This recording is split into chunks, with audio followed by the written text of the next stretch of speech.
Hey Flosstube, welcome to Creative Ones Studio.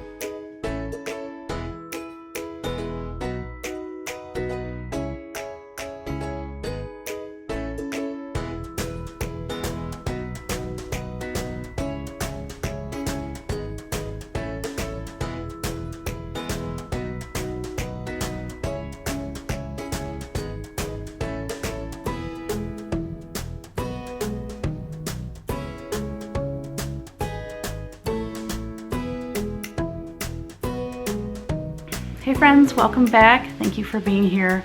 Thanks for joining me today. I have so many pretty things to show you. I'm really excited. So this video, by the way, my name is Teresa Koga. I am an artist and cross-stitch designer, punch needle, rug hooking, fabric designer. And this channel is primarily about cross-stitching and my artwork. But today it's going to be about like rug punching and hooking. I want to share with you my experience going to the Craft Gallery retreat, which is a cross-stitch retreat. And then I was home, I don't know how long, a couple weeks, and then I went to Sauder Village. So I want to show you my rugs that I had on display there and show you all my haul and all that good stuff. So a piece of housekeeping that I forgot to mention on my last video. The winner for the Hello America book, I have my papers over here. I forgot all about that last time, and anyways, I did the drawing, and the winner for the Hello America book is Elaine Williams 7184. So if you could please contact me through my email at teresakoga3@gmail.com. I can get that in the mail to you. We are going on a big trip to Oregon. We're going to the Pacific Northwest Stitch Summit, which is hosted by Janine at Acorns and Threads.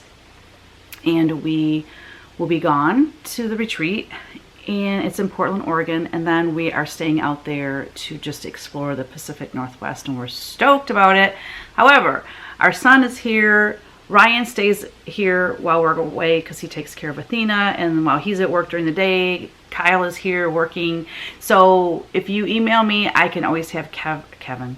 Nope, Kevin will be with me. I can always have Kyle send your Hello America book. So go ahead and email me as soon as you can, and we'll get that out to you.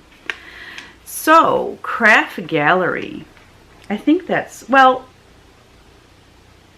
before we move on to that, I did have a couple of people send in their finishes, and I wanted to go ahead and share those now before we get into all the other things. Their first one is from Stacy Pignator. I'm sure it's pronounced differently, so I'm sorry if I butchered your last name.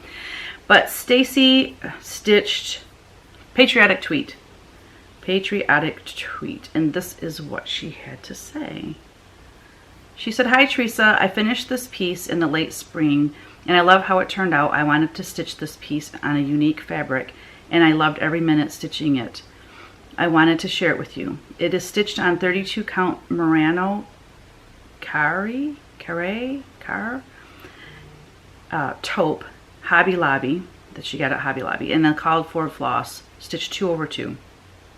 The finishing piece is an easel back wooden finishing piece from Hobby Lobby or Michael's, and the ribbon was from Hobby Lobby. 2 buttons from my stash and a 2024 charm that she got on Amazon are attached to the bow with a light bulb safety pin. I hope you enjoy seeing it. I enjoy your designs. There's not enough time to stitch them all." Stacy Pignator. And her Instagram handle is @bluebirdpaperandthread.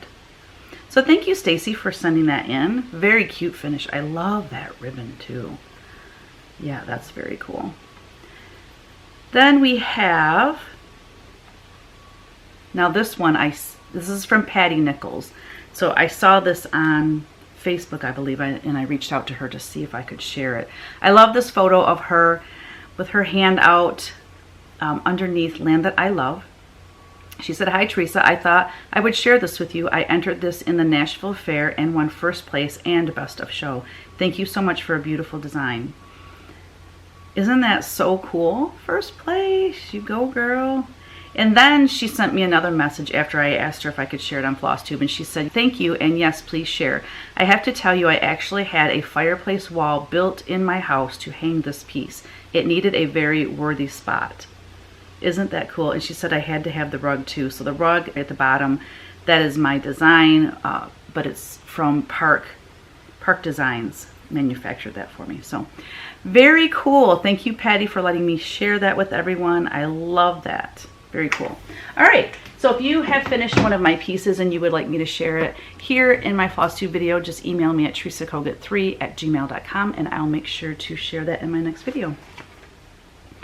Okay, so we got back from the Silver Needle Retreat, let's see, Monday the 15th of July. And then Wednesday, I'll insert a little picture of Kevin, myself, Kyle, Ryan, and I almost said Patty. Why would I say this?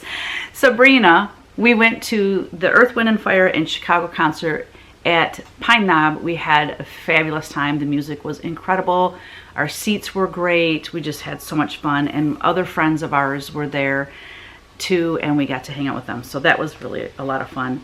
And then I left Friday for the Craft Gallery Retreat. Now, I could have went Thursday, but having been gone so much, I mean, I had a room for Thursday night and everything, and it was just such a whirlwind being home just Tuesday and Wednesday and having that concert, and we were, you know, out really late, and I just thought, you know, I'm going to cancel my room for Thursday. And the actual, you know, retreat started on Friday, and it was Friday and Saturday. So I went ahead and just went on Friday and Saturday, and it was wonderful. I had great table mates. I'll insert a picture of all of us. And lots of laughs, lots of sharing, just great conversation, and saw a lot of folks there that I had met last year at the Craft Gallery Retreat. So it was a lot of fun. And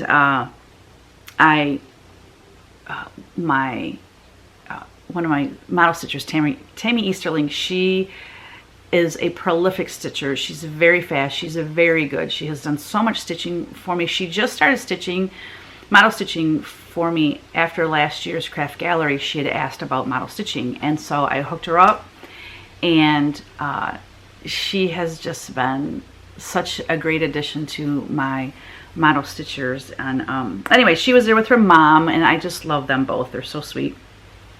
Yeah, had a great time. And that's when I stitched. I stitched a lot. That's when I stitched Bittersweet Bird, and I got most of it done while I was there. So I have pre-recorded like haul and things that I'm just going to insert where appropriate. After I went to, no, I didn't go to Jeffrey's that next day. Or did I? I don't even know. My gosh, it's such a blur. No, I'm thinking of when I went to Jeffrey's after I went to Sauder Village. So anyways, you're going to see some change of outfits because I recorded things on different days. So for the Craft Gallery Retreat, they didn't necessarily have like a guest designer where they have a kit and you get a new design and everything. What they did, it was something very unique and different, and I loved it. They had Ari of RETM. She was there. She's a Riverview Stitching. She's a designer, and she has a shop in Monroe, Michigan. And she came and showed finishing techniques. So she went table to table and was showing us how to do some unique finishing, techniques and ideas and things. And that was fabulous. And just sitting and chatting with her. I had met her, at market and stuff, of course, and I went to her shop as well. If you live near Monroe, Michigan, it's definitely worth going. She has amazing models. She's a designer. She has all her things on display. She has a variety of designers' charts there, and all the things that go with cross stitch. She also, excuse me, has a table, and she hosts where people can come in and stitch. And there's, I forget what date it's on. I want to say it's on a Thursday. This is why I never make it. Well, because I'm extremely busy, but there's a group of them that meet once a month, I think, or maybe it's every week. I think it's once a month. I would only be able to go once a month, and I've been wanting to do it and just hang out. Monroe is about an hour and 15 minutes for me, so it's not horrible. And just to go and stitch for the day with these gals would be so much fun, because I've met probably all of them that get together and hang out there.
So after the craft gallery retreat in August, am I done talking about craft gallery? Oh, and when let me just say, Paula and Carlton are so amazing, and they're just near and dear to my heart because I've gotten to know them over the years.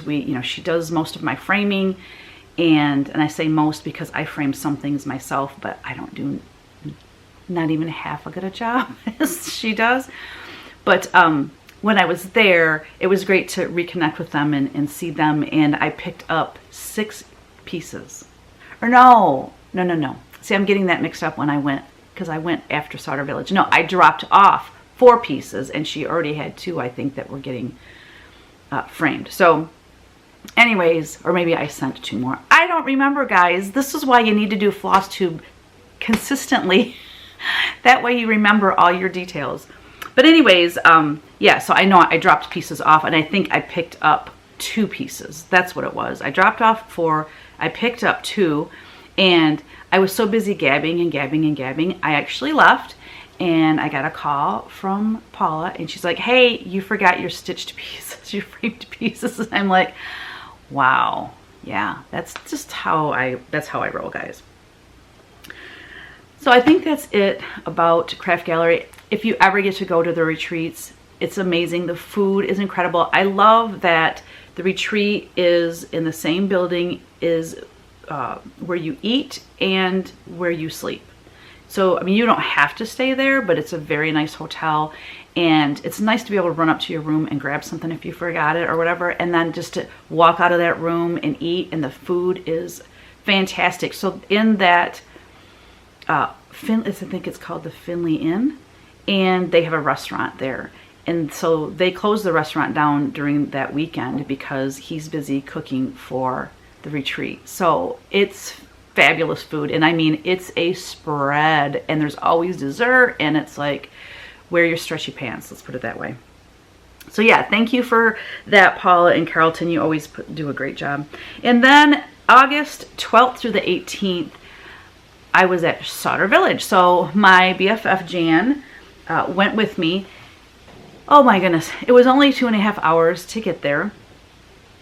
And this is my second time being a vendor there. This is my also second time teaching there.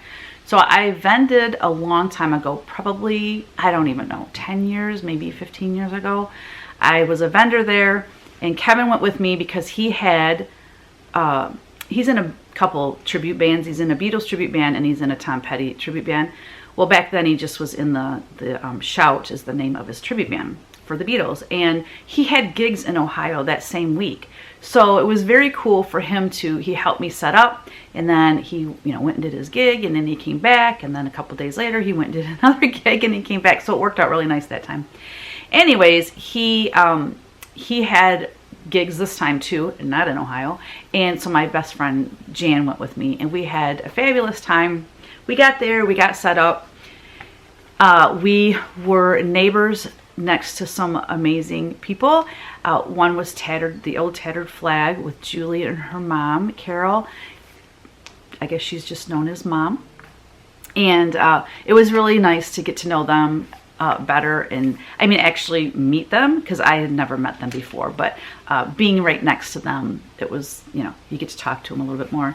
And then Nola was on the other side of me, super gracious, super friendly. Her and her sister were running that booth. And anyways, so let me explain a little bit about Sauder Village. I probably should look it up. It would make more sense, a little more official than me just talking about it. But it's like kind of like a flashback. Like there's all these little buildings, like old colonial style little buildings, and they have someone basket weaving, and they have someone doing pottery, and so it's very similar to something we have by us. Crossroads Village is right down the road. I could be there in 10 minutes. And it's kind of that kind of similar thing where it's just like a step back in time. Also, there is the Heritage Inn right across the parking lot, which is where we stayed, and this place is fabulous. It is so nice and huge and beautiful, and there's all these places to gather with friends to sit and stitch or something. Like, I mean, rooms upstairs, there's just lounge areas, there's a place to sit outside. It's so nice.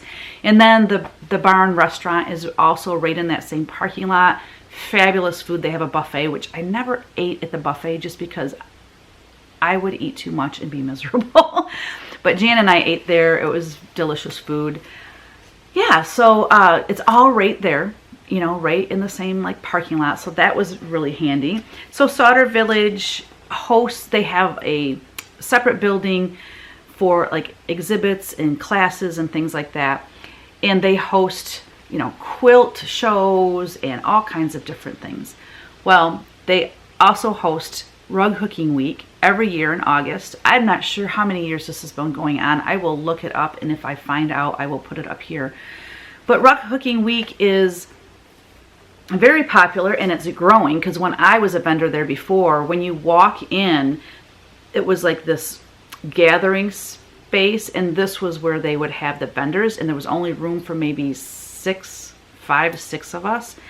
Well, now they have vendors in the exhibit room as well. So when you come in, there's vendors there, and then you turn to the right and you go into this exhibit hall, and they have rugs on display, and they actually have, like, it's a competition. Rug Hooking Magazine, I think, is like a sponsor. And anyway, they give like first prize. They have different categories, and it's just fabulous. And these rugs will just knock your socks off. And then around the edge of that, they have more vendors now, all the way around the edge of that. So it's a much bigger show now, having more vendors.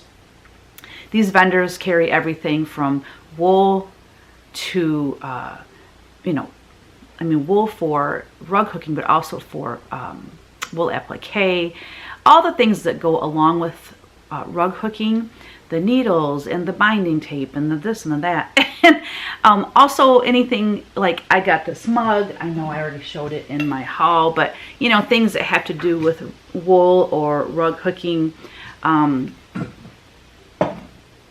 things, you know, that we like to collect. And of course, patterns, lots of rug patterns. Gosh, just so much fun. I didn't really do videos of the vendors. I did of one. Kris is a friend of mine, so we'll get to that later. And I hadn't seen her in years. So the thing about Kris, now here's the thing. Her and I used to have a booth at Holly Hills Primitives out in Holly, Michigan. And because they moved their shop, it was a small shop, and then they moved into this, it was called The Mill. It used to be a mill in Holly years ago. Well, they ended up buying or leasing this mill, and they made that their store, and they had extra room, so they invited Kris and me to set up a booth. So she had, you know, like one half of the room, I had the other half of the room, and she had all her, you know, rug models and patterns and things that you could buy to do rug hooking. So that's how I got to know Kris. This was years ago, so to see her at Sauder Village was such a treat. She now not only has her own designs, but she does license other people's designs. So she has Not Forgotten Farm. She has, oh my gosh, I'm like losing it as far as who else she licensed with. But anyways, so she has other people that she works with to get their designs made into hooked rugs. So you'll see that video later too.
So we got all set up on Tuesday night from 6:30 to 8:30.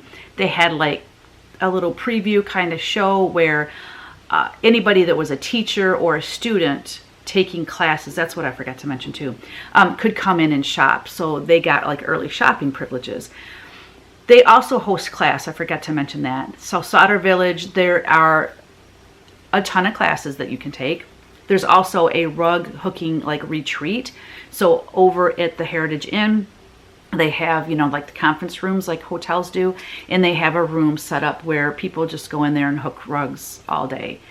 And they're there the entire week. And but there's classes on like how to dye wool, you know, different rug hookers teaching different techniques, like maybe how to make a face or how to do animals, basic beginner rug hooking. I taught punch needle.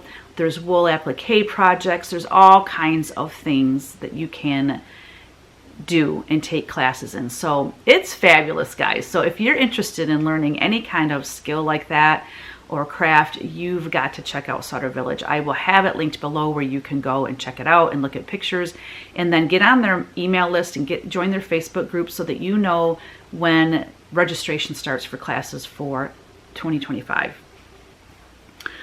So that's kind of the gist of what Sauder Village Rug Hooking Week is. Another person that was there that I hadn't seen in a really long time is Allie Strebel of Kindred. Is it Kindred Spirits? Yeah, she's amazing. And Jan and I actually got an invitation from her to come to her house to like hang out and make things. I was like, say what? She used to have a store in Ohio, and we went to her store a few times when we would go shopping in Ohio. And she's just super sweet, very, very talented, great patterns. She sells wool. Yeah, she's fabulous, but she doesn't have a store anymore, but she does sell online. But yeah, to have that invitation, it was like Jan and I were like, that night when we got back to the room, we're like, can you believe that just happened? We got to take her up on that because it would be so fun to hang out with her for the day. So let me show you at the end of this little chat. I will insert a video that shows the booth and what it looked like. I think the booth looked fabulous. It was I was a little freaked out when we first got there because I thought, and I messaged them about this. My stomach just growled. I really hope you didn't hear that. I messaged them before the show to say, hey, you know, how many of those panels do we get to hang our stuff on? Because you use T-pins and you can pin your things on there. And they said three panels. Well, I'm thinking 3 panels, like 3 sides of my booth would be walls of these panels. And I'm like, sweet. But I brought some grid panels anyways. And I don't know, it was the good Lord looking out for me, but like right before the show, I ordered 2 more of those panels thinking I'd rather have too much stuff than not enough for display. Well, when we got there, the 3 panels, they're like sections. So it really was like one side of my booth, and then it made a corner and it was a small section. And then the rest of the back of the booth and the other side had no panels. And I was like, oh my gosh, how am I going to display all this? Well, those grid panels came in handy because we put them together and we put them up on the table so we could hang more rugs up there. And then the other 2 came in handy because we hung our tote bags on there, and we used all of them. Oh, that's right, we had 3 of them going across the back of our booth, and then the 4th one, we hung all of our totes on there. So let me talk real quick too about my friend Jan. Her and I met years ago when her kids were super little. Kevin and I were just married, so we're talking 30 some years ago. We became friends. And she knits with 100% wool these tote bags. So she knits them huge, and then she sews up the sides, and then she wet felts them. So she puts them in the washing machine, and then she sets them out to dry. But that wet felting makes that wool shrink up, and it felts like it's one piece of material. I'll show you. I have one of her bags. And then she takes roving and she needle felts things on them. And then she has these amazing leather handles, 100% leather handles. And she gets them in these awesome colors, orange and burgundy and and navy and all that. So she had some of those bags. She hasn't made any in years. And one of my little confession here is, one of the things I was really hoping would happen is by Jan going to this rug hooking week with me, I was hoping that it would inspire her enough to get back into making things, because, you know, she did this. She actually opened a store at one time, but shortly after she opened it, her daughter got leukemia. And so she closed the store, and it was a long time. It was very scary. We thought we were going to lose her daughter. But her other daughter happened to be 100% match in the bone marrow. So they did a bone marrow transplant, which ended up healing, and she's cancer free to this day. It makes me want to cry. Not going to cry. So that, and then she became a grandma, and you know, she died. Her family is number one, which it is for all of us, right? And so she, you know, just watches grandkids, and then her grandkids, her daughter and husband and grandkids moved to Ohio, so she was traveling back and forth to that a lot, and now they live in Florida, so she's going down to Florida a lot. Anyways, she's just really busy with, she also helps with her husband's business, so she just hasn't made anything in a long time. And I've been giving her cross stitch patterns of mine, and just trying to, you know, gently nudge her back in. She used to cross stitch years ago when her kids were really little growing up. And I mean, we're talking 35 years ago. She's not cross stitched since then. So you all know how much has changed, right? So anyways, for her birthday, or no, this was just because they were over, and we just had gotten Hello America book in, and one was sitting on the counter. I'm like, hey Jan, do you want this book? Anyways, I kitted up one of them. I said, pick one of them out and I will kit it up, and we'll take it to Sauder Village and we can do some stitching. Anyways, so she's back into punch needles. She's back into knitting her bags. She's doing cross stitch. I got her. She's back into it all, and she's loving it. She's having so much fun doing it, and she's like us now. She doesn't want to do any housework. Doesn't want to do anything but stitch and create things. So yes, my evil plan works. Yes. I mean, it's not evil. I mean, once a maker, always a maker, and I just knew that she would be so happy getting back into all this. Oh, and rug punching too, so she's got that going on. Let me grab her bag so I can show you. So another funny thing too is, her and I used to take pottery classes together, and she made buttons. Like some of them will have a button closure, or just for an accent, and she would make those pottery buttons, like a little snowman face or a pumpkin or something like that. So isn't that cool? Look at this bag, you guys. This is wool that's been felted. I'm sorry, my dog, her hair is on it. I really should have took care of that before I showed you this. But anyway, look how cool that is. And all the words, this, and all the bittersweet is all needle felted with wool roving. She put that on it, which is super cute. Let me get this to focus. There you go. And she uses DMC like 6 strands, and they are put on with buttons in the back, so they're not going to pull through. It's just fabulous. And then look at the back. Look how cute. Yeah, so oh my gosh, look at these gorgeous orange handles. This thing is so cool. Yep, it's all felted. She puts a pocket inside, so like if your phone or your keys doesn't get lost down in the bottom. Can you see that pocket right there? Yep. So she makes these, and she took, I forget how many she took. I think she had 6 of them maybe. And she sold 4 of them. They're just, now I want you to understand how much work goes into these, because she knits them. I mean, and you know, wool's not cheap, and the handles, the leather's not cheap. But she hand knits, and like I said, it's got to be huge because it shrinks up. And then to do all of this work with the needle felting, sewing on the handles, I mean, there's a ton of time that goes into these. So they're not cheap, but you know what?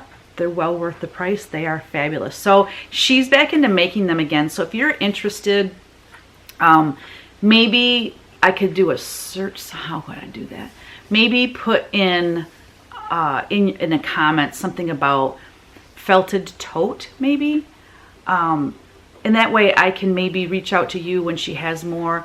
I might be able to help her sell them through my Etsy shop. I don't know, but she loves making them. People love them. They are fabulous. So we'll have to put you in contact with her if you are interested. All right, I want to go through my rugs real quick. Let me move my computer.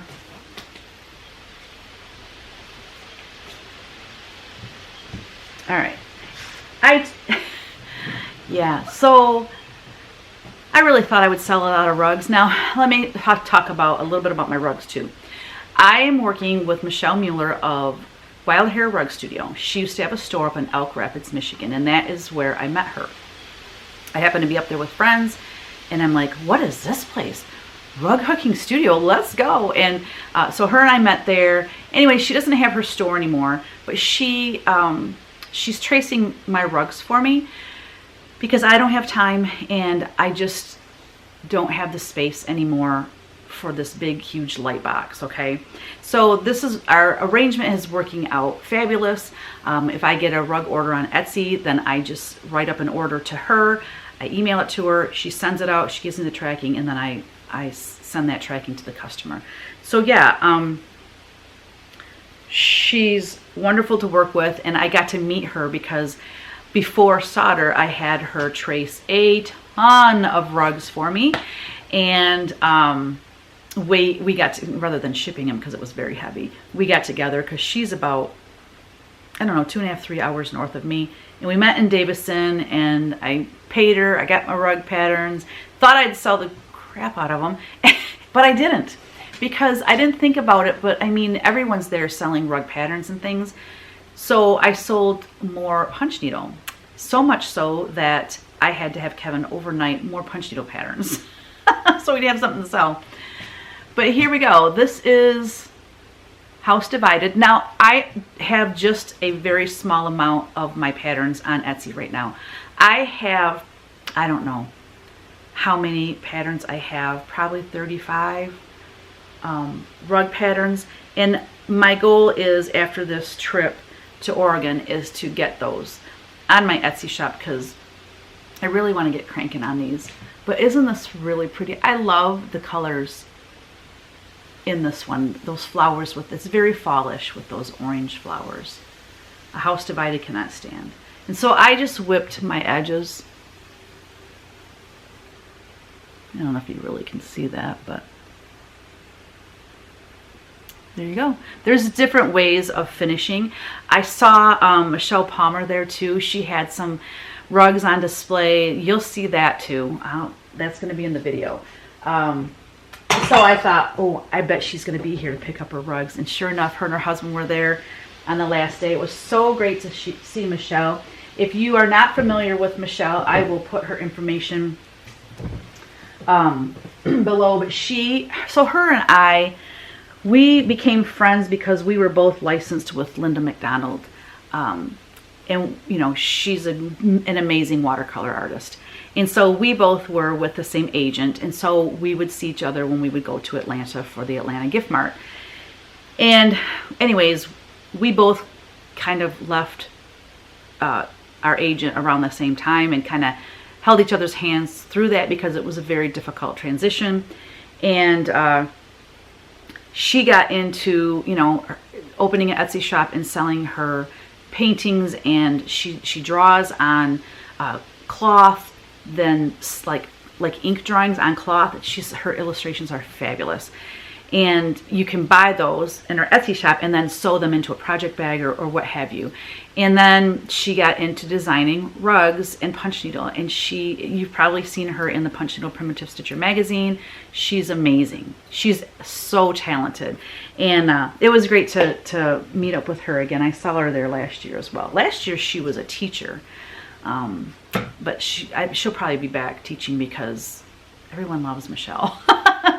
So this one is Starry, no, what is the Star Lamb? You know, pretty basic name. This is another one of my rug patterns. So if you're interested, I can do a little how-to tutorial on how to make these rugs. That's the back. All right. So it's basically punch needle on a larger version of obviously a different needle. But yeah, these are so fun to make. Now, all of my rugs are punched with wool yarn. However, I'm going to start punching with wool strips because I like that look better. I want it to look like an old-fashioned hooked rug. So I was talking with the Old Tattered Flag, and before that, I actually purchased something from them. It's, I don't know what it's called, the Cricut. I have it, and they made these dies that you can run your wool through and it will cut the wool strips for you. I also have the Fraser where it's a crank and it cuts the wool strips. So I'm all set. I have a lot of wool. And I can buy wholesale wool from Primitive Gatherings and Blackberry Primitives, and you know, so I have access. And also Allie Strebel from Kindred Spirits also sells, well, she sells wool, the wool yarn. A lot of these are made with wool yarn from Allie Strebel or McAdoo Rugs. I did use theirs too. So this is Spotted Bunny. And you can see that my background, see how that's different? Well, I ran out of yarn and I ordered more and it was a different color. So we all are familiar with that with cross stitch, right? With hand-dyed things, they're not always going to be the same. But my friend Jan's like, I actually like it like that. I'm like, well, evidently I did too because I left it that way.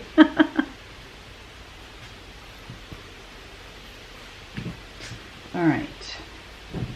I'll go over those last. All right. This one is,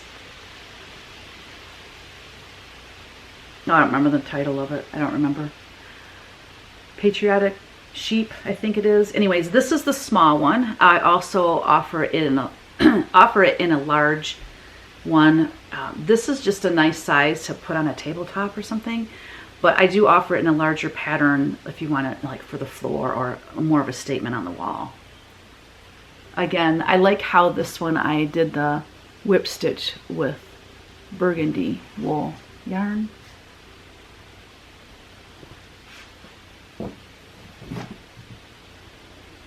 Yeah, I have faith, hope, and love, but I'm missing love. I don't know what happened to it.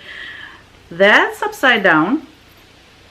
So just like with punch needle, you're working from the back. So you put this on your frame and you're working from the back. Now I have a small frame. Can't think of the name of that frame, but it has the grippies around it. People use it for punch needle as well. But I had that small one, which is probably what I did this on. And then I had someone hand make me a large one. So the larger rugs fit on this and I don't have to move the piece around. I just put it on there and it's good until I'm done with the rug. So yeah, this one's Hope. This one is Faith. And then somewhere is Love. I have no idea what happened to it.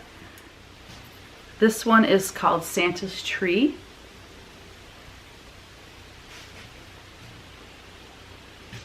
These are all punch needle pattern. Well, not all, I shouldn't say that.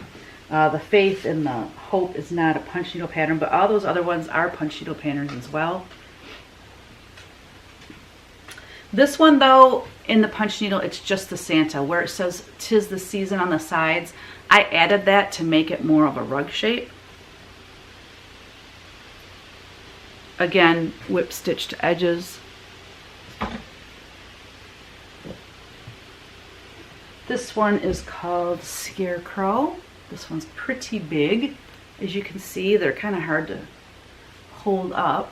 Now this one, I didn't whip stitch the edge. I want to, and you can see, this was years ago that I did this and I still haven't finished it. But you can also just stitch this part down and then you take, is it called binding tape? I don't know, but it's like a, I'm not even sure what it's made of. I don't think it's wool. It's probably like a cotton. I don't know. Anyways, and then you sew that over to cover up your foundation. So the foundation, this one's monk's cloth. You can tell that's monk's cloth. There's also linen. So some of them are linen, some are monk's cloth. But anyway, this one's called Scarecrow. I love him. He's so fun. Gotta be careful though, got pins in that one, the T-pins. This one is called Crow House.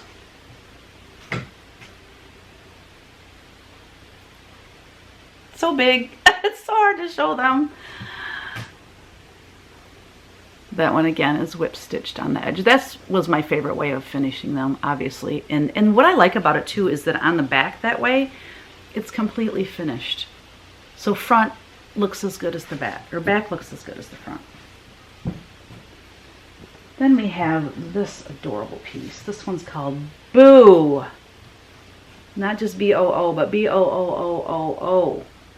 Love this piece. I don't think this is in a punch needle, but it should be. I think it's just the guy in the center. I think it actually is a retired pattern, so forget I said anything. Again, here's the back. I mean, the back looks as good as the front on these. And that's not, I'm not bragging, it's just the way that it looks. It's a little cleaner looking than like punch needle embroidery when you're doing the small one. So there's that one. And then this is Halloween Party. I love his little face, he's so sweet. And this one, now see this one, I folded the edge over and then I just stitched it down and I didn't even put the tape on it. So you can do it that way too. If you're going to display these on the wall, no one's really going to see the back, so it doesn't matter. Super cute. Okay, so I want to show you my one and only hooked rug that I made. This is hooked on linen. This was before, I think this is before I ever even started rug punching. Jan and I took I guess it was a class, but we met a couple of friends that also lived in the Flint, Michigan area. Jan and I would drive down to this lady's house, and then our other two friends would meet us there, and then there were a host of other ladies there. And you would pay, I don't know, and then an amount, and then you would be able to go once a week for, let's say, 2-3 months, something like that. And you would go and you would work on a rug, and she'd be there to help you. She was teaching and us, you know, techniques and things, and helping with color planning. And she sold wool and things in her house. I cannot think of her name. I wish I could. But Jan and I, we had so much fun doing this. And this was the rug that I worked on. So this is rug hooking.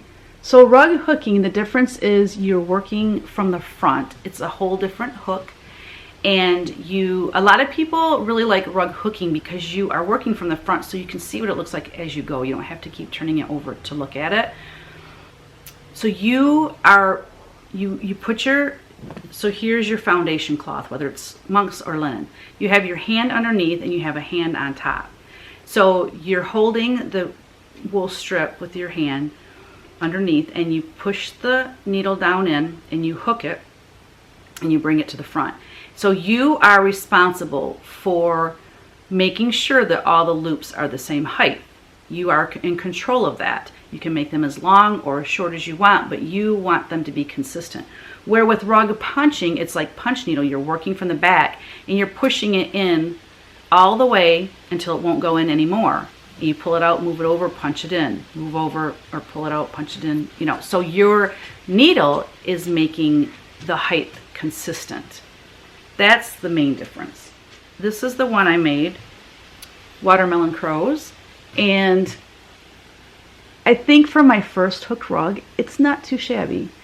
The thing that I don't like that I did is I started doing the rind of the watermelon, and then I started doing that also with the pink part of the watermelon, and then I started going back and forth.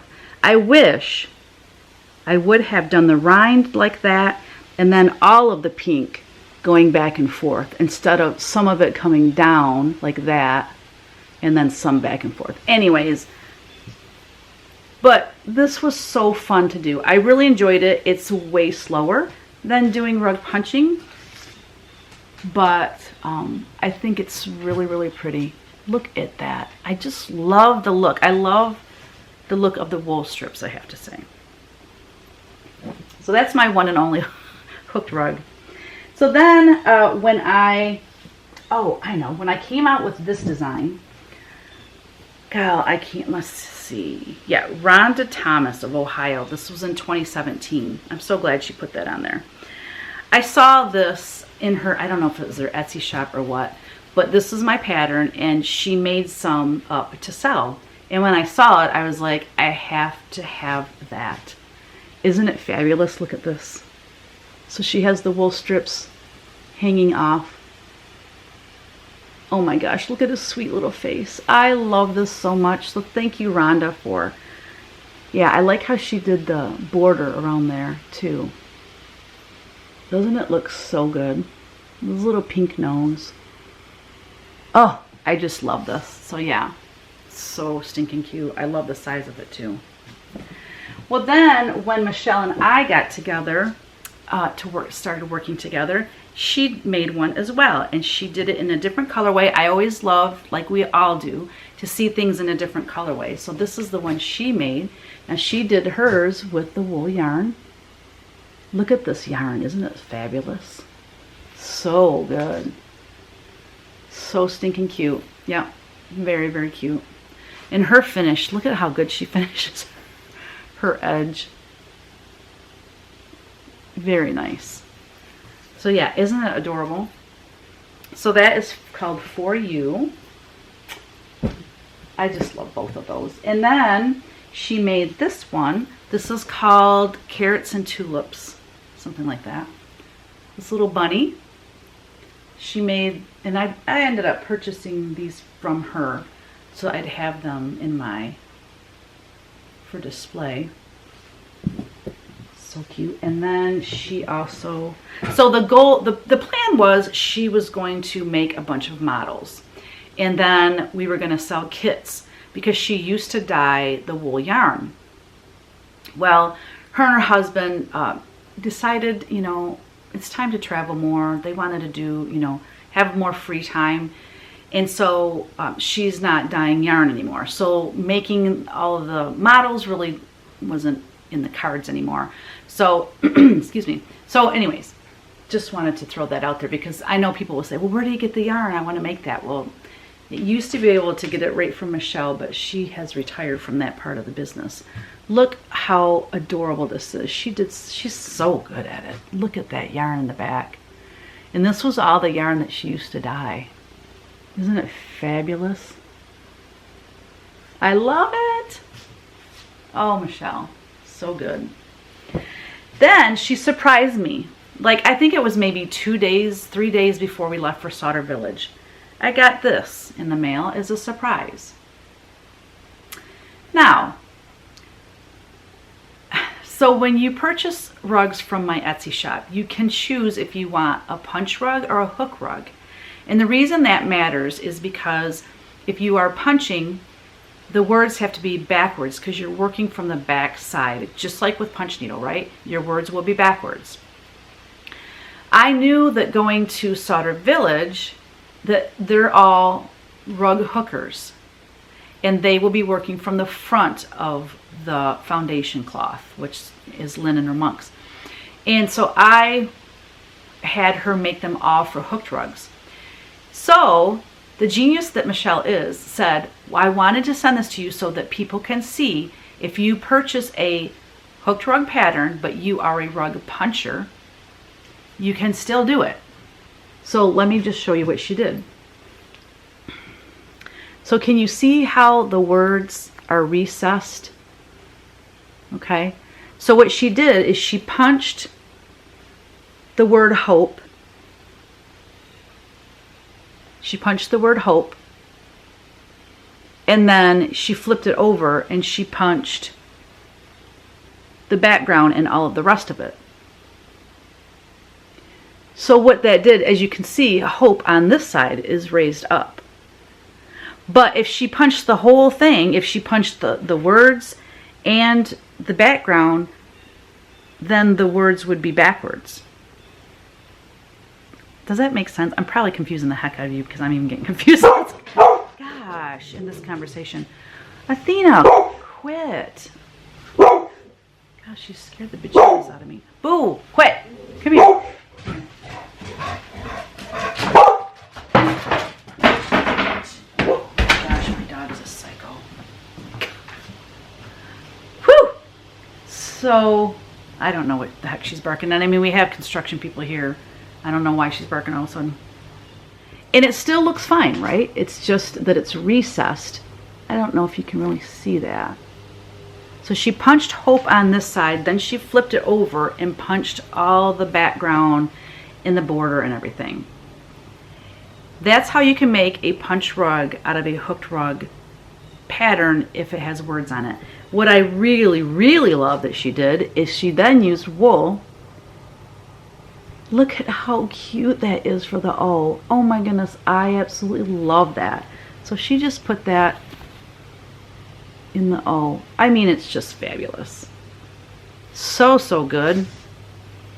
So what a genius idea. And she wanted me to be able to take this with me to solder so that I could show people if they said, oh, you know, I want to do rug punching, so this isn't going to work for me. I can say, no, you can still do it. So yeah, very, very cool. And she gifted that to me. So thank you so much, Michelle. I love it. The Sauder Village is amazing. I mean, the ladies that you meet there, the vendors, the customers, everyone is so kind. We met so many fun people. And then Thursday night was my punch needle class. I had 15, but 2 of them couldn't make it. So I had a class of 13. And it was really cool because they had this TV in the front of the room, and I requested this because they said, hey, do you need anything for your class? A projector or anything like that? And I'm like, ooh, a projector would be great. Because normally when I teach punch needle, I'm showing it in the front of the class. Well, it's too small, they can't see what I'm doing. So then I go person to person and I show each person individually. Well, this way, they had a camera down and on my hands, so as I was working, they could see it on the TV. It was fabulous, and it really helped ladies out. Some of them had punched needle before and just needed a refresher course. Some of them were brand new to it. Yeah, we had a great time. I took a bunch of finishing, ideas to them and told them how I do my finishing. Yeah, so the class was like 6:30 to... what was it, or 7 to 10? I don't know. It was late. It was late. By the time we got everything cleaned up and back to the room, it was like 11 o'clock that night. So anyways, that was Sauder Village. One of my haul from Sauder Village is this amazing shirt from the Old Tattered Flag. I will have them linked below. It says, hook, punch, stitch. And it has a little hook needle, hook rug needle, some scissors, a little punch needle, and then a little sewing needle here, here, and here. It's just really, really cute. So they were selling that. I was neighbors with them. They were selling these at Sauder Village. Their booth was right next to mine. Julie and her mom, Carol, and Julie's husband, I'm not sure what his name is, but all 3 of them, very lovely, kind people. And it was really good to get to know them and just see their amazing booth, which was like a store. It was like a store. It was amazing. They had so much in there. Let's talk about haul from Sauder Village. Now that I've talked about the shirt,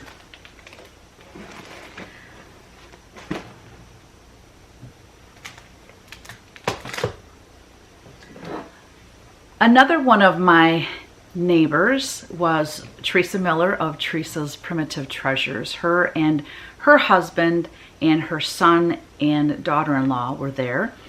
Oh my gosh, I have bought her things through Etsy before, her finishing pieces.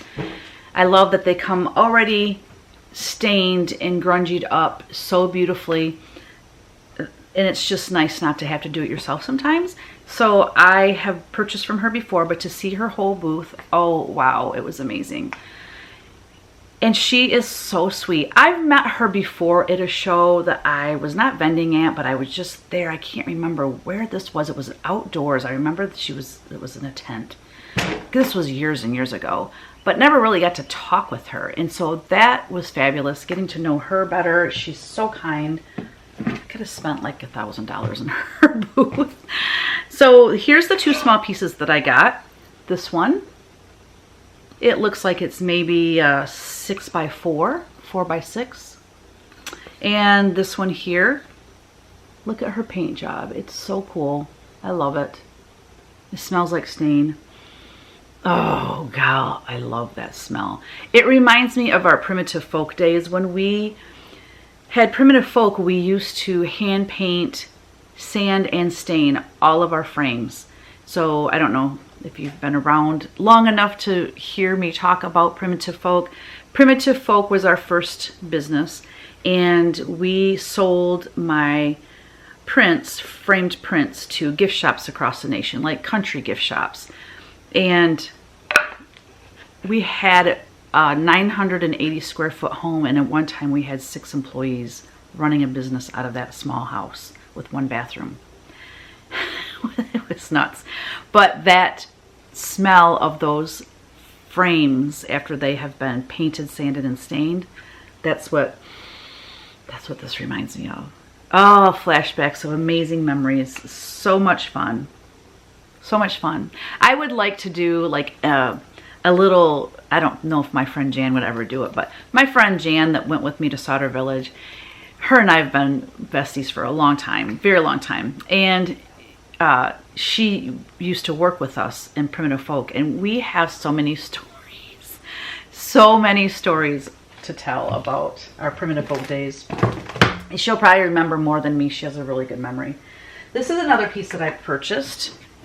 Love this box. They even gave me the foam to put my cross stitch or punch needle on before I put it on the box. It fits in there perfectly, but look at this box. Isn't it wonderful? I might make this my punch needle box if my punch needle fits in there. I don't know. We shall see. Oh, look at this piece. Teresa, Teresa, Teresa. Look at this piece. So my plan for this, oh, I forget how many Valdani balls will go in here. She told me. But let's see. No, I forget. I want to say like 26 Valdani balls will fit in one drawer. So I have a studio. I'm at the studio doing this now. And then our house is, I don't know how many feet that is. I'm terrible with measurements like that, so I'm not even going to guess. But a stone's throw.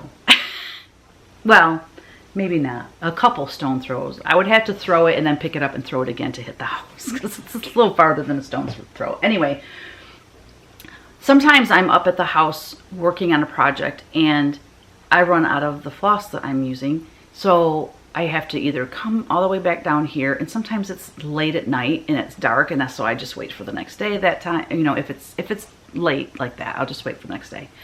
If it's still light out and I still feel like working on it, I'll come down and get it. So what I'm going to do is, this won't be all Valdani. I'm going to keep like DMC 310. Like some of the colors I use a lot in cross stitching and punch needle, I will keep in here. I'll probably dedicate 3 drawers to Valdani, and then the other 3 drawers I will mix with DMC. And anyway, I'm going to store floss in it, and I'm going to have it next to my stitchy spot when my basement is finished. I'm so excited. I'm so excited to be doing hauls so I can get this stuff off my table. I know you guys can relate how you tend to store your haul so that you don't forget something on the table that you use. So after, oh wait, yeah, during Sauder, during that rug hooking week, there was one evening where they had, I forget what they called it, but there were 4 or 5 vendors that set up their booth for, I think it was a 4-hour sale. I think it was 6 to 10, I think was the hours. Anyways, Jan and I knew nothing about this. It's something new that they're doing at Sauder Village, and they had done it last year in 2023, and it was a great success, so they went ahead and did it again this year. Well, we found out about it, I think it was the day of or the day before they were going to do this. So we went over there, and I purchased this from Joe's Folk Art Fibers, Joe Wick. I don't know if you're familiar with her, but she every year has a lot of things in the Sauder Village exhibition, the rug hooking exhibition. She enters punch needle, you know, rugs, and she's just very creative. So I purchased this from her. I taught punch needle while I was there at Sauder Village on Thursday night. So the Sauder Village starts on Tuesday night. They have like a preview from 6 to 8, and then it's Wednesday, Thursday, Friday, Saturday from 10 to 5. Well, at 6:30 on Thursday, I taught punch needle and had a total blast with the ladies. And someone had this light. She was letting someone borrow this light. And let me find where you turn it on. There's like a little hole, yep, right here.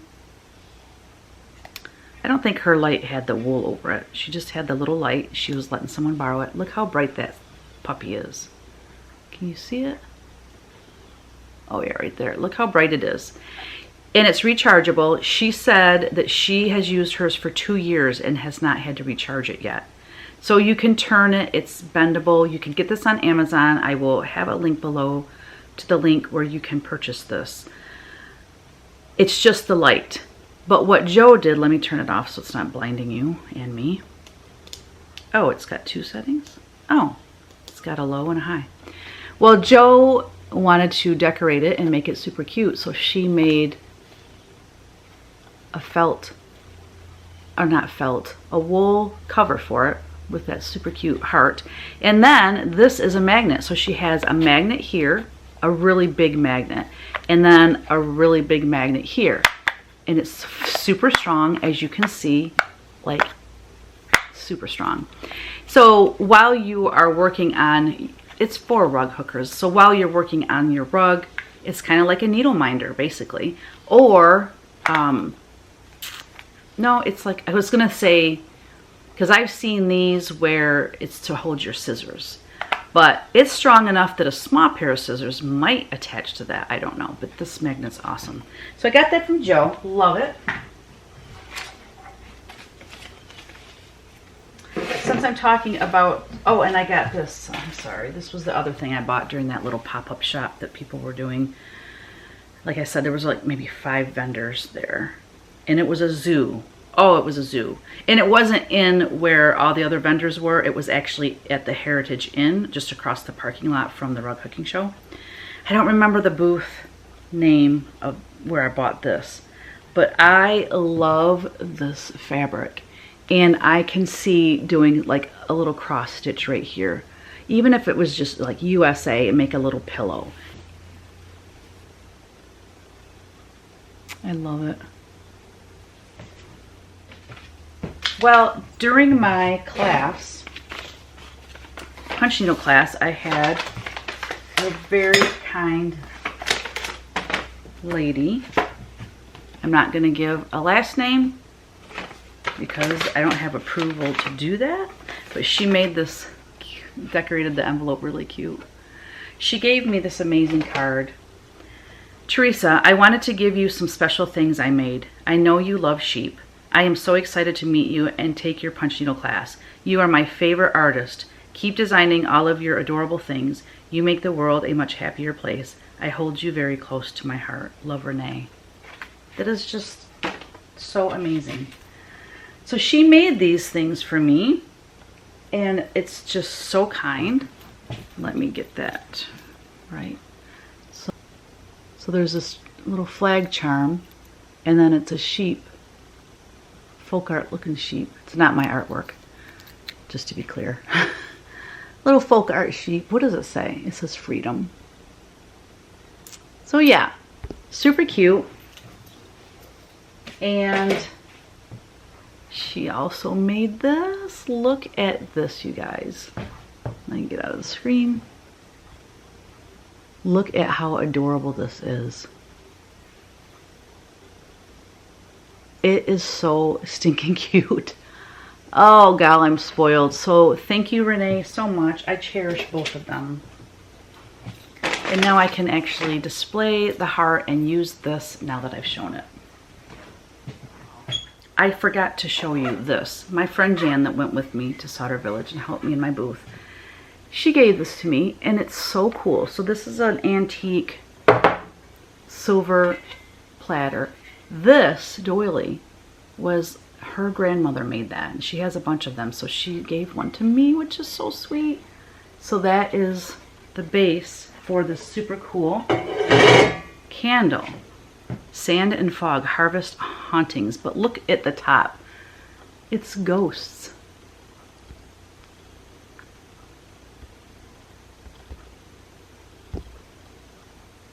Isn't it adorable? It smells so good too. I haven't lit it yet, but I love it. So nice. Sweet. And after we were done there, my 6 pieces needed to be picked up at Craft Gallery. So here we are in Archbold, Ohio. It's an hour over to Findlay, hour and 15 minutes or something, over to Findlay, and then 2.5 hours home. So we went over to Findlay to Craft Gallery and got to see Paula and Carlton again. Unfortunately, it was on a Sunday, so they had to come in after church, which was a bummer. But Jan and I got up early. We went to church. We drove right straight there. Picked up 6 frame pieces, and we stayed for a short visit, but I knew that, you know, it was Sunday. They wanted to go home. So then we went to Jeffrey's. And the last few times I'd been to Jeffrey's, I hadn't really bought much, but I found a lot of cool things. And so you'll see that. I'll insert that haul video here.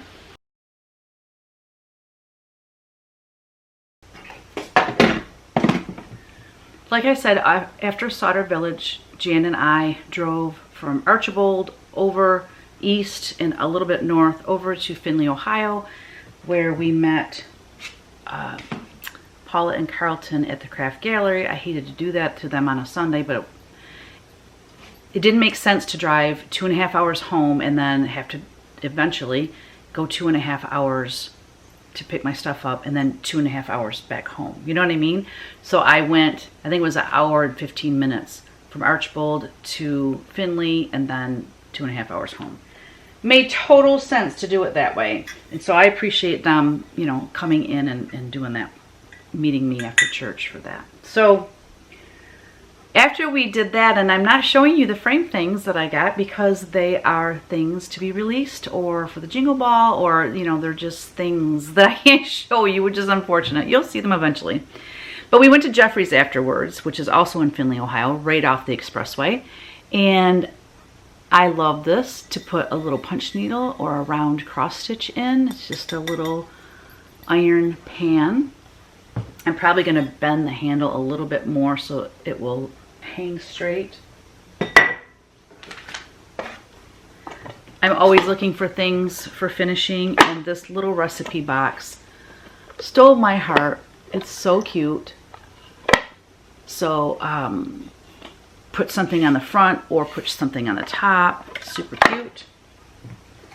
This drawer, I mean, can you have too many drawers? But my plan is to display it like this and put a finished piece of stitching or punch needle inside of it. It's one thing that I heard comments on a lot at Sauder Village because I took a lot of punch needle models. Now, this is a rug hooking event, right? So I took a lot of rugs. I really didn't sell a ton of rug patterns. Okay, I took a bunch of rugs for display models only, and I brought a ton of rug patterns, and I sold maybe 1/16 of the rug patterns that I brought. So I was very disappointed in that. However, you know, I was talking to Jan and I said, well, the competition for selling rug patterns here is quite steep because everyone's selling rug patterns, or they're selling kits, which I told her if I go and do that show again, I'll be selling kits. Anyways, I had a lot of I had to have Kevin overnight more punch needle patterns, because the very first night where it was open just a couple hours, it was like a frenzy. People were buying punch needle like crazy. It made my heart so happy because I want punch needle to grow. It's such a fun craft. But I brought a lot of punch needle models, and those models, as you guys know, are what sells the patterns. But I heard a lot of comments of, oh, I never thought of finishing it on a tin piece like that. Oh my gosh, I love this, how you finish that. So I always on the lookout. I always tell them, well, it gives me an excuse to go antiquing, because I'm always looking for pieces for finishing. Anyways, so you guys, you got to keep your eyes peeled. Oh, I should take the stuff out of this first. I forgot there were goodies inside. I bought this little cigarette case. The inside of it's disgusting. I would probably put some, I will clean it up obviously, but I would probably put some velveteen or something in there, or even wool, probably on the top too. But it would be cute to finish something and put it on top of that.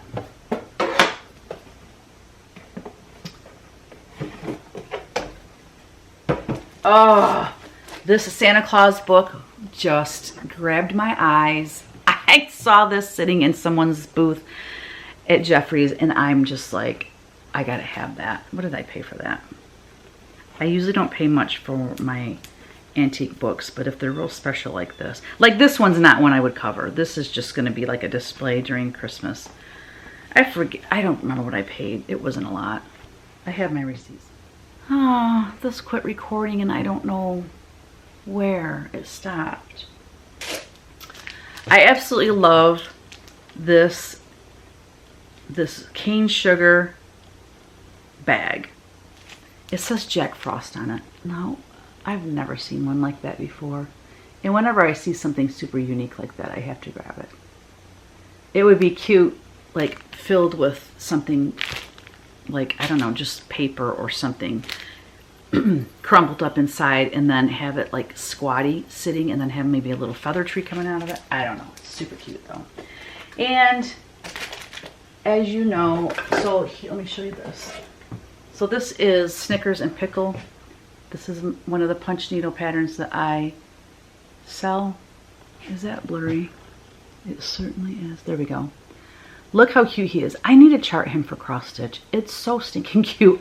But it's on a little butter paddle. I think that's what those are called. And I just stapled a piece of twine on it so I could hang it. So I'm always on the lookout for those. And you'll find them everywhere. But I've seen them for $38. Never in a million years am I going to pay $38 for something like that. I buy them for $4 and $5. So I bought this one. I love this one with the little thingy to hang it. Oh, I love that. It's a little bit bigger than the one I just showed you. And then I bought this one as well. It's a nice, it's a much smaller size. Super cool. As you know, I love finishing on books, so I'm always looking for books, and I don't pay much for my books. Oh, someone gave me a really good idea. Sorry, I have to say things when they come into my head. I'll forget. So mid-sentence, I might just go off on another tangent. Someone told me to go to your local library. Now, the lady that was telling me this, she said, because she worked at a library, and she said, our library always has a section of vintage books that they're selling for like $1 and $2, just to get rid of them. They're old books. And she said a lot of other libraries won't have it out full time, but they will, like the third Thursday of the month, they will have a old book sale. So I have to check with I got a library in Geneseville, which is maybe 10 minutes one way. I've got Davison Library, which is, 10 minutes the other way. So anyways, I've got some libraries. I'm going to call them and check on that. Forgot about it till I was just showing that. Then I bought, these are just for staging, for photography for my patterns. I'm always looking for sewing. Accoutrement for, it's really not showing up. But anyway, they're just spools of thread. I think I got them for $1 each, super cheap. And then all that stuff came out of this amazing little girl's doll trunk. Look at this, you guys. This caught my eye, and I was like so excited that it wasn't really expensive. So it's this part, that is all tin actually. I love that it has, you know, the rivets on it like that. So cool. You open it up, and it stops right there. And inside, I'm afraid that's gonna slam on my hand. Inside is this to put things. This, you can move this, and this comes down. Look at this! Oh my gosh, I love this thing. I would have loved to have had something like this when I was a little kid. And then you take this part out, and then you can store more stuff down inside. Is this not the coolest? And there's like a little shelf where this sits up high. Oh my gosh, I love this piece. This is amazing. I can't wait for our basement to be, I hate calling it a basement. It's a walkout basement, so it, you know, there's natural light, and that's where I like to stitch and do all of my stuff up at the house. But when that's done and I can actually decorate down there, I have so many cool things for display. I can't wait. So that ends my Jeffrey haul. That was so amazing. If you ever get a chance to go to Findlay, Ohio, go to the craft gallery, and then minutes from there is Jeffrey's Antique Mall.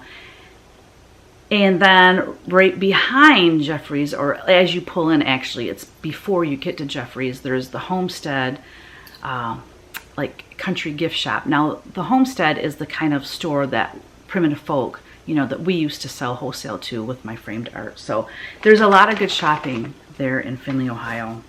A lot of good eating in Findlay, Ohio as well. So take the trip if you can. Then after we got back from Sauder Village, that following Friday, my friend Donna Fidowa, she hosts stitching gatherings at her house. So she had one of those scheduled. So that was so fun. Oh my gosh, I just love hanging out with these ladies and stitching, and we have good food, good conversations, we have lots of laughs. Well, on my way home from that, so Chantal, I think I already talked about this. It is in my haul video. So I'll just insert that video here showing my haul from the Williamsburg Antiques. Home. I talked to Donna. I said, I gotta find a different way home. I'm not taking 127 anymore. So she told me a way to go home. And the way that I go right by Williamston. I don't go all the way into the town of Williamston, but I'm on the outskirts of Williamston, which is where Chantal 141, where Chantal lives and works. So, and Chantal was at the stitch gathering. She left a little early because she had plans with her sister. So anyway, I'm driving, and the GPS was wanting me, the Google Maps, whatever, wanted me to turn right on this road, but I was at the stop sign, and I happened to look on my left, and I saw this tent set up with antiques in it. And I was like, oh, heck no, I'm not turning right. So I went straight, I think it was actually a four-way stop. So I crossed the four-way stop, I turned around in this, I think it was a Tractor Supply company or something like that. Turned around in there, and then I realized that that's like an antique mall, and then they were having a show outside, and I was like, what? So of course I stopped. I parked over by the tent, and I went in, and I was like, there was some good eye candy in there, like things I wanted. But there were a lot of the tables just had tarps over them, like their stuff was covered up. So I asked this lady that was setting her booth up, I said, did the show already end? Because by now it's almost 5. It's like 10 to 5. I'm like, does this close at 5? And she goes, actually, we're not even open yet. It doesn't start till tomorrow. She said, we're just setting up today. And I was bummed. I'm like, okay, I wish I lived closer. I would be back. So as I'm walking out, so I walked over to the antique mall, and I found some great things I'm going to share with you. And I had so much stuff that I had to have someone help me carry this particular thing out. And as we were carrying it out, guess who I ran into? Chantal and her sister. It was so fun. So that is the place that Chantal goes antiquing, and I'm like, girlfriend, you are so lucky to have a place in your town that's this amazing. The first thing I walked in, I saw this. I'll insert a picture. I wanted it so badly, but I'm like, you know, I have been spending a lot of money. We are spending a ton of money on our house right now. I'm like, no, I'm not getting this right now. But it's amazing, isn't it? It was so tempting. So anyway, let me show you what I purchased there. The very first booth I went into had 3, I'll insert a picture of the 2 that I left there, but I purchased one of the paper mache Santas, and I cannot believe the pristine condition that this is in. These were made in like the 20s, 30s, and 40s. Look at his face. I think I got the best one. Well, of course I say that because that's the one I bought. Look at him. It's, you guys, it's paper mache. See how it's hollow? This is in the best condition. I mean, how this thing lasted all these years is beyond me. But he's so cute. I love him. Isn't he cute? I love him. So the other 2, oh God, the one I really wanted, he's kind of hunched over like he's pulling this cart, and he had the cart behind him with a hole in it, and I was like, oh, that would be cool with put a feather tree in there or something. I don't know. And then the other one, the other Santa was very cool, but he had beads for eyes, and it looked creepy to me, so I didn't buy him. But these were very cool. That was my first thing that I saw and bought. I love tins. I love tins in this squatty little round size, so that you can make a little stage. So you can put a figurine on there or something. It just adds a little height to, you know, your display in your home. I love this. But this one with the Halloween colors, sold.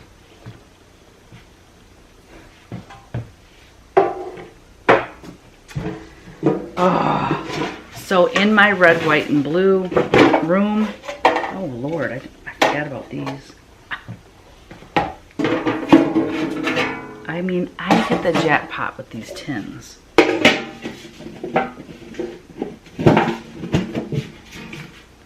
This one,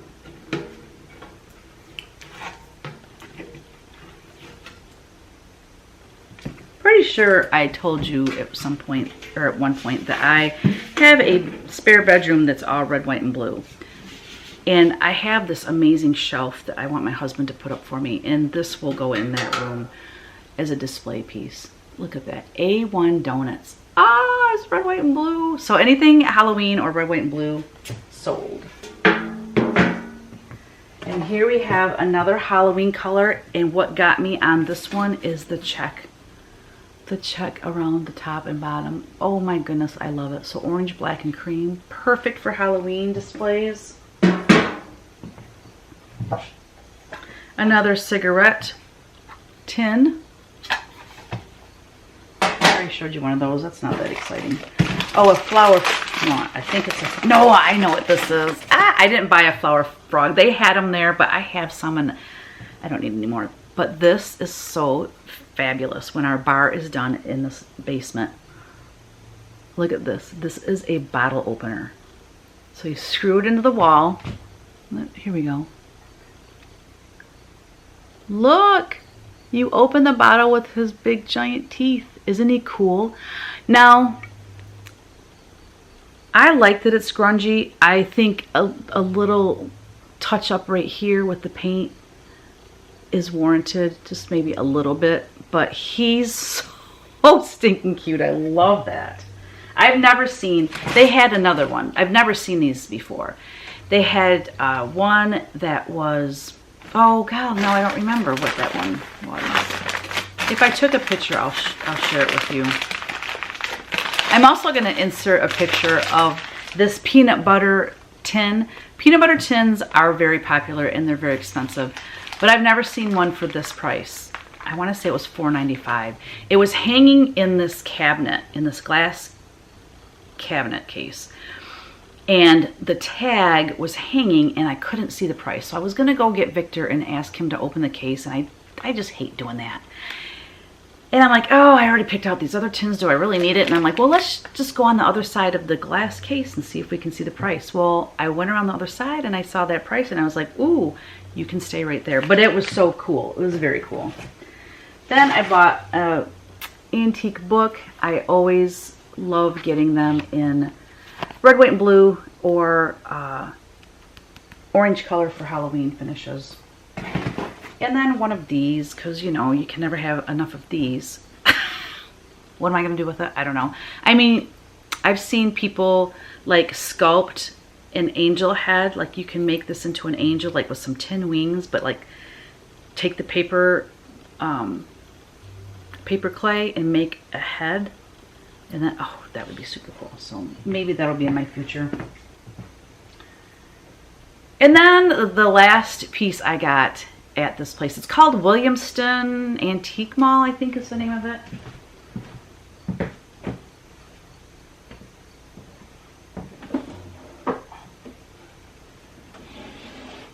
This thing's kind of heavy. It's kind of heavy and it might be hard to show. So the side, both sides, that side and that side, have mirrors on them. Because look at what they're selling. Tweezers, grip, pull. It's out. That just killed me. But I love the looks of this. Oh, I got a hair tickle in my nose. I love the looks of this little tweezer cabinet. And then all these little drawers come out. And look at the drawers. Because they used to have tweezers in them. I love this so much. So this will be a display in my downstairs as soon as it is all done.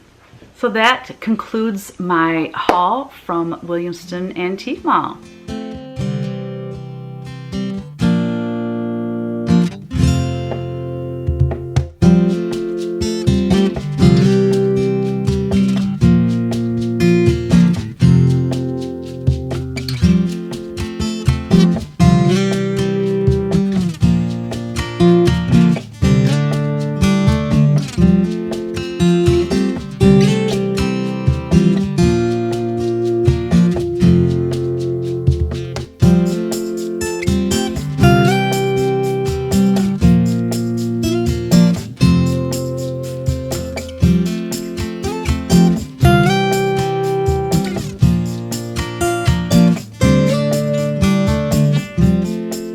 All right, guys, we did it. We are caught up. We are so caught up now. And Kevin and I leave tomorrow for Oregon, so we want to do video throughout our trip and the retreat at Acorns and Threads. And so we will have another video when we get back because it's going to be so pretty out there. And I almost forgot. So Kris Yo was at Sauder Village. She lives near Cleveland, I think. I'm not sure how far of a drive. I think it was like a 2-hour drive, I'm pretty sure.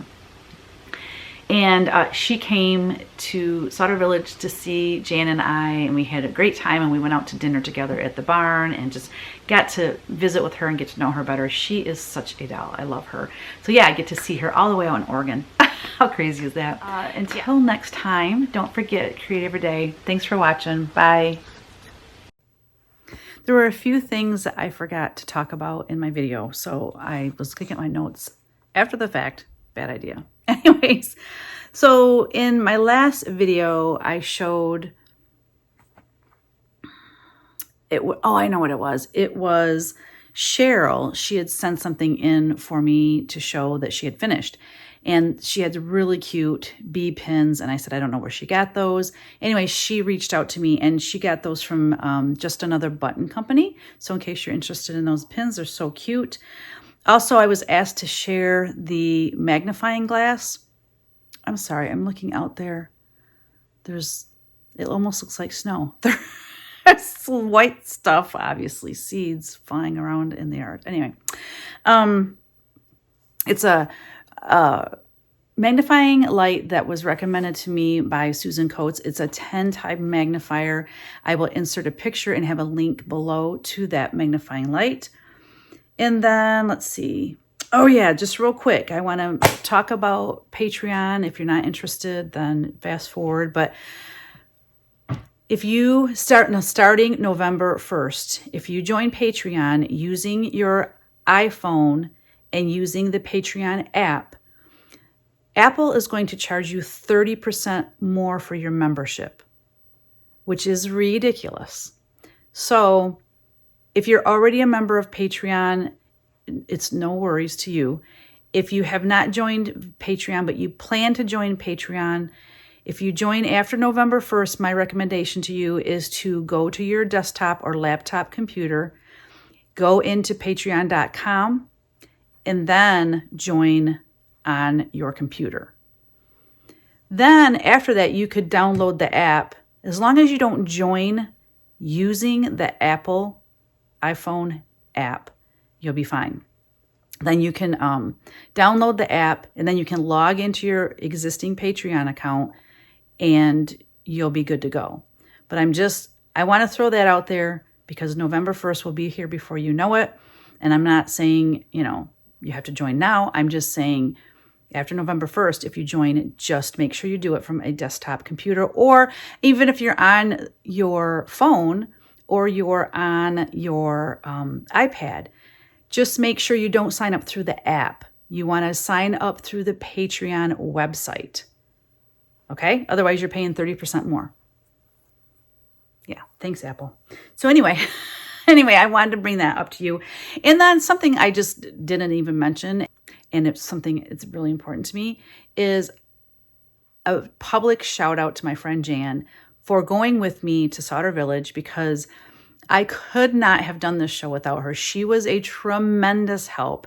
She's fabulous. She loves people like I do. She's not shy. She helped with the customers. She helped with setup and tear down. She kept my sanity with the class. Like, she's a gem. And I was grateful to have her with me, and just so thankful. So anyway, I wanted to mention that too. I think that's it. Yeah. If I miss anything else, you'll just see another clip like this. All right. Peace out. I thought of something else. I'm back. Okay.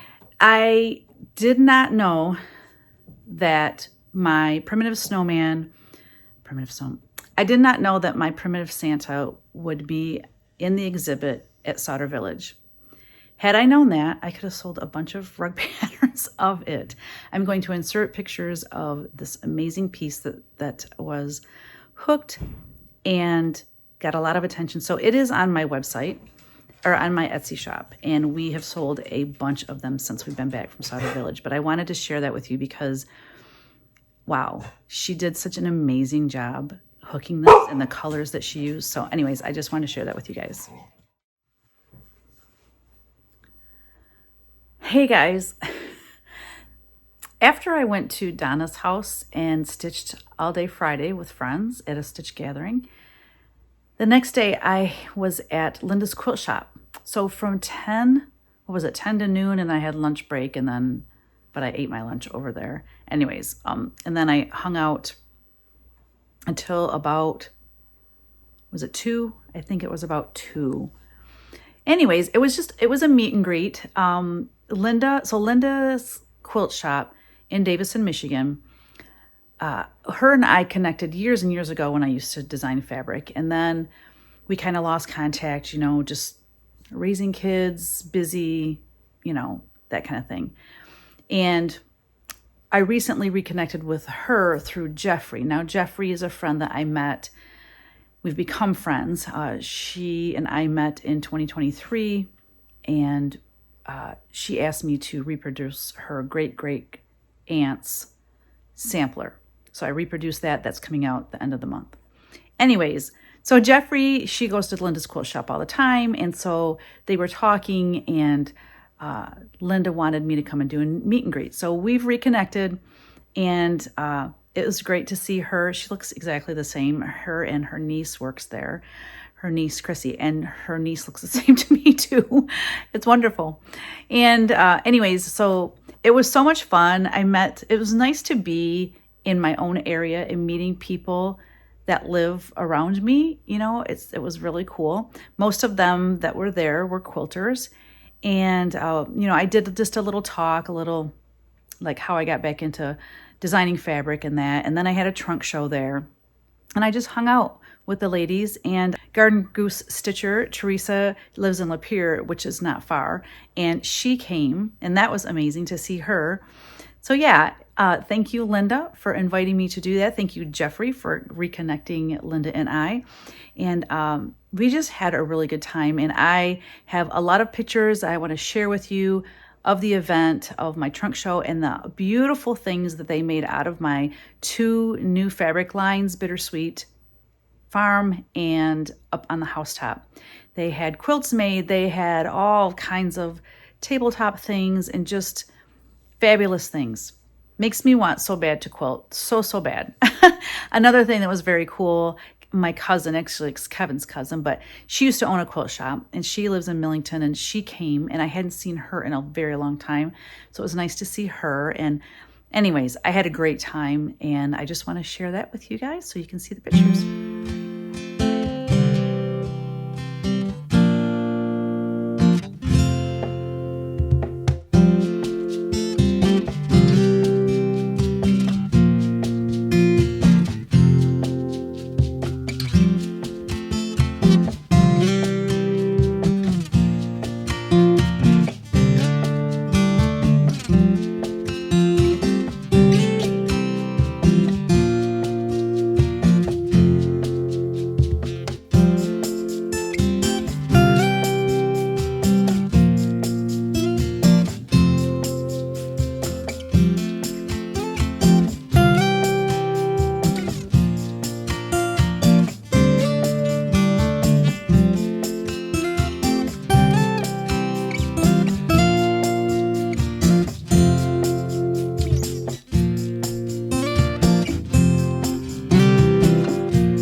My amazing friend, Denise, gifted me 2 of the project bags using my fabric up on the housetop. And the other one is in use, and it's at the house. Otherwise, I would show it too. But anyway, she's so sweet. She gave me 2 bags, and I love them. Yeah, I was going to use this one too, and I'm like, oh, I got to show it in the haul. And then, anyways, the other one got used. So when I went to Linda's quilt shop, I was gifted from Chrissy, who I think it's her niece. Well, Chrissy made models and things, you know, the quilts and whatnot for display for that weekend, and as well as Linda made some things. Well, then Chrissy gifted this to me. It's so sweet. Look. It's with my Up on the Housetop fabric line, which is available in quilt shops now. And when it sells out, it sells out. You know how that goes. And then the inside is my hollyberry fabric. It's just so stinking cute. Look how cute that is. And it goes with my shirt.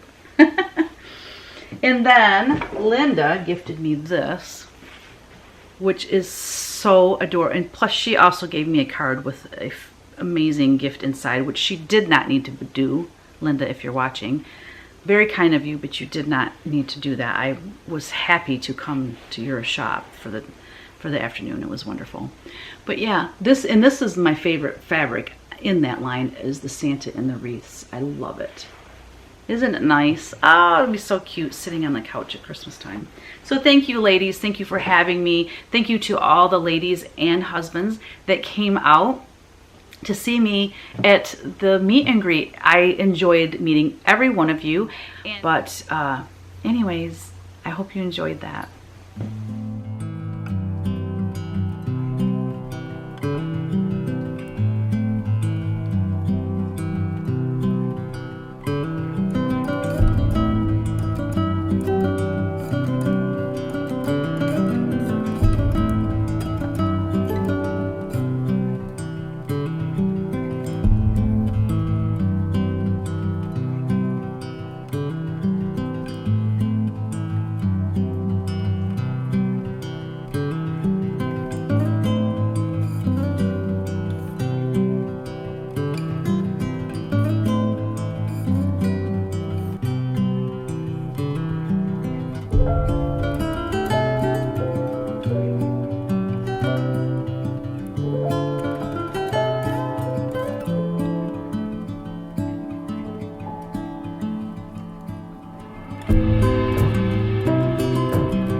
bye.